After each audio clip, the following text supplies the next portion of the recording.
The widow gossip of Scardale. But enough of that. I've just had a telephone call about an old woman in a village up in Yorkshire who won't move, and whom the council is going to evict in the coming days. What's her name again? Elsie. That's right. Elsie Davey, 102 years old. She's the last person left living in the small mining village of Scardale. I want you, Lucy, with your womanly and girly charm to get up there and interview the old girl. The council will evict her, and I want you to get her story. I don't just want the story of why she won't move, I also want the human story behind her and the history of her mining village before and after the strike. It's a tough one, as she may not speak to you, and we don't know whether her faculties are all there, too, but I do know she's lived in the village all her life. There's a return ticket, there, off you go. And with an unceremonious wave of the editor's hand, I was shown the door, so to speak. And that was it. I was to journey to Yorkshire immediately on my first reporting assignment. The year was 2014. I was fresh out of university and had landed a minor role as an understudy reporter at Winchester's only newspaper, The Standard. I had never been to Yorkshire before, only Lancashire, and that was grim. Now, here I was, train ticket in hand, heading off to a Yorkshire backwater called Scardale to interview a pensioner called Elsie Davey. She was 102, and I was 22. I wandered on the train hurtling through the drab fields of Nottingham. She was born in the last century, in the year 1912. She lived through the First World War and the Second World War and, no doubt, will have some stories to tell of that great event, I thought. I'd studied history for my degree and relished the prospect of hearing the old woman talk to me about real history, as it were. However, although I was eager to meet her, there was also the nagging doubt in my mind that a woman her age might have some impediment to communication. How wrong I was. I alighted from the train in Doncaster and flagged a taxi to take me the rest of the way. "Where is it you want to go?" the taxi man repeated. "Scardale," I replied and pointed to a place on the map. "Scardale, yes, Scardale," the taxi man ruminated. "I remember that place from many years back. I thought it was long gone. There are only a couple of properties left, I think, and the local council are going to demolish them, too," I offered. Idle chat spattered the remainder of the ride. The journey took about 50 minutes. It was summer, and all day long, the sun had let fall its golden rays. It was just after the hour of 5 o'clock when the taxi meandered its way down a tiny country road. It was then I saw Scardale, or what was left of it, that is. I was expecting some sort of a village, or at least a few houses, but there was only this one solitary cottage peeping out from behind a huge oak. All around the little cottage lay desolation. Plant machinery had carved and scraped away everything as the anti-ish workers laid the interminable lines of the railway. To my horror, I was not the only person visiting this cottage. 3 other cars, each with occupants sat inside them, waited outside the old woman's abode. I quickly paid the taxi driver, and fairly leapt out of the car in my eagerness and my naivety to get to the old woman first. "The old bag won't answer the door, so I wouldn't bother knocking if I was you," shouted one of the reporters from his car. Guffaws from the other 2 cars accompanied the finality of his statement, followed by a wolf whistle. I persevered and made my way up the broken path, and rapped on the door. "Elsie Davey," I shouted, and then waited. No reply. I knocked again. "Miss Davey, my name is Lucy Sharp from the Winchester Standard." More guffaws and sniggers came from the cars. "I would like to interview you. Can you open the door, so we can talk?" No reply. I was just about to walk around the property when one of the men stepped out of his car and called out, "We've all been around the house, girl, and there's no point trying." "Well, if you don't mind, I want to try anyway," I snapped back. "Do what you want," he added, "but you won't get to see the old cow." "How dare you call her that?" I screamed. "She is an old-age pensioner, and 102 years old, I might add. I don't think that bloated, alcoholically red and pockmarked face of yours will even see half her age before they bury the foul-looking thing." He was indeed ugly, and I know I should not have lowered myself to his insults, but you have to understand I was livid. "Here, Dave," the man shouted to one of his fellow reporters, a regular little bitch of a southern reporter, "we have here." "Piss off," I spat back between clenched teeth. And then it happened. Someone released a latch, catch, or something from the other side of the front door, and a withered hand beckoned me to come in. There was no time to waste. The other reporters were fairly falling out of their cars to get to the door, but all was in vain. I jumped in the cottage, and the bolt and chain were again set in place. "Elsie darling, let us in. We want to talk, too. We need to interview you, and we'll pay much more than that rag of paper of hers will. Open up." The desperate reporters added more pleas, but they did not gain entrance. I had not yet turned round to view Elsie Davey, but when I did, I was pleasantly surprised. Here was a woman who was 102 years of age and quite a remarkable, tiny creature. Old age had dishevelled and grizzled her grey hair, but she had these sharp and piercing eyes, almost intelligent eyes, if one may use such an expression. Her clothes were shabby and hung off her little frame, and on her feet were a pair of pink, yet dirty slippers.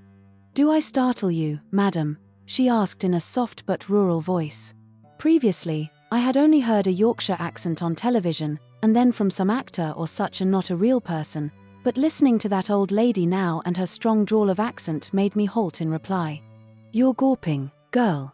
Come and sit down and have a cup o' tea," she insisted.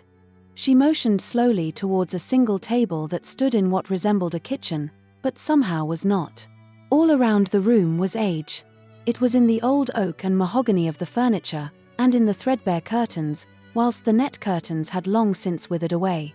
On the kitchen floor were Yorkshire flags that had slight depressions in them from the innumerable footsteps of time, and on the ceiling artex clung with interminable strands of cobwebs hanging down.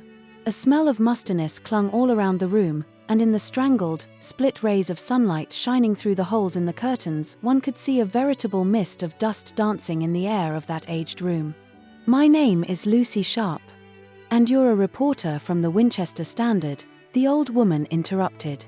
"I heard you from outside the door, and I heard of your altercation with those other barbarous reporters. They are like rats gnawing a living from people's misfortunes." "Not all of us are mercenaries to people's pain," I interjected. "Some of us, like me now, want to cover the positive aspects of life. I came because I want to tell your story to the country. My story is a very long one, and I don't think you'll have time enough to listen, Lucy. As for this present story, I know that I will lose the battle with the railway industry, but I shall persist to the last. Do you hear? To the last of my breath, will I persist, even if it kills me," the old woman concluded with a passion. She paused for a moment as if thinking deeply about something, but then shrugged her shoulders. "I can hear your fellow reporters leaving." Elsie had remarkable hearing for one of her old age, as I could barely hear the engines of the cars, muffled against the background of bird song. The old woman moved with shuffled steps towards the window and drew back the curtain to confirm her statement. "Yes, they've all gone, but they'll be back again in the morning, and will certainly return when I do finally leave this place. Come outside, and let's sit in the last bit of sunshine we have left in the day. Grab those 2 chairs there, and I'll open the door."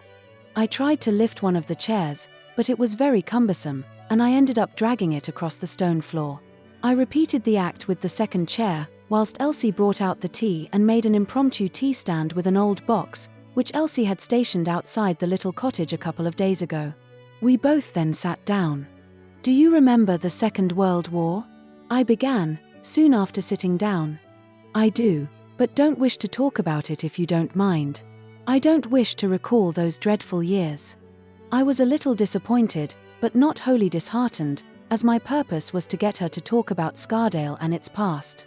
I was pleased this old woman of 102 had agreed to talk to me, and that, after all, was all that mattered. The early evening was very beautiful.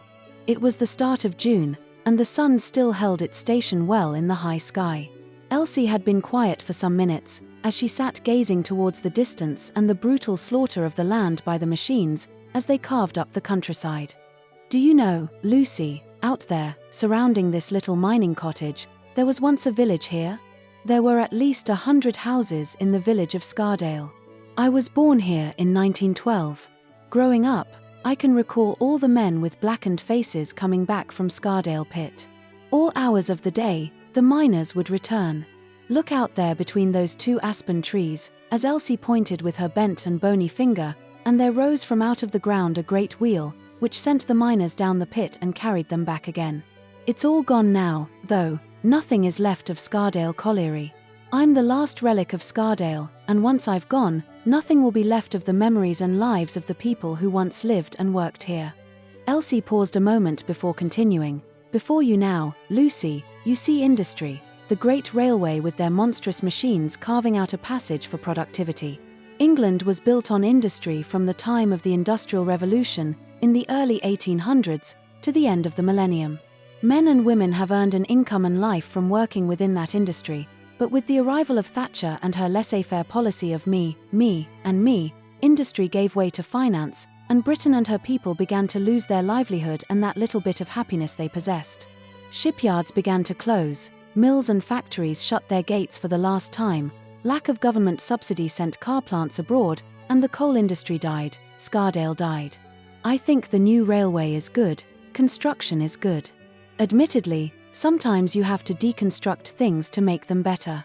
The crime of Margaret Thatcher and her merry band of Tories was they were very good at deconstructing, but did not have a clue about constructing. When you take something away from the great mass of people, you take away their livelihood, you must give them something in return. They expect something, and should expect and demand it, too. When Thatcher closed this colliery and all the other collieries, she put nothing in their place. The government offered no alternative employment, nothing. A living being, and a village is a living being, cannot survive on nothing, and slowly it dies. Scardale died. What was once a happy village became a sad and lifeless village. Oh, don't get me wrong, the village did have its scandals and villages their vicissitudes, but they were always interspersed with the good and simple things in life. I can remember a couple of families in particular, who had more than their fair share of fun and calamity in the village of Scardale. Tell me about those families, Elsie. I would like to hear of them, I asked. Although I would have listened with interest to her reminiscent reproach of government policy on industry, for my report, I wanted to hear more of the human side to Scardale and its lost soul and characters. Elsie was silent for some considerable time. It was as though she struggled in the remembrance of her past. She shuffled in her chair and blew her nose upon a piece of cloth. I don't suppose it will matter now, she muttered. Pardon, Elsie. What won't matter now? I insisted. They're all gone now, and the village has gone, and, therefore, it won't matter if I tell you the story of the Hardakers and the Ardsleys. I won't tell you about me, as I've led a boring life, but I can tell you about them. I lost my husband soon after I was married and never remarried.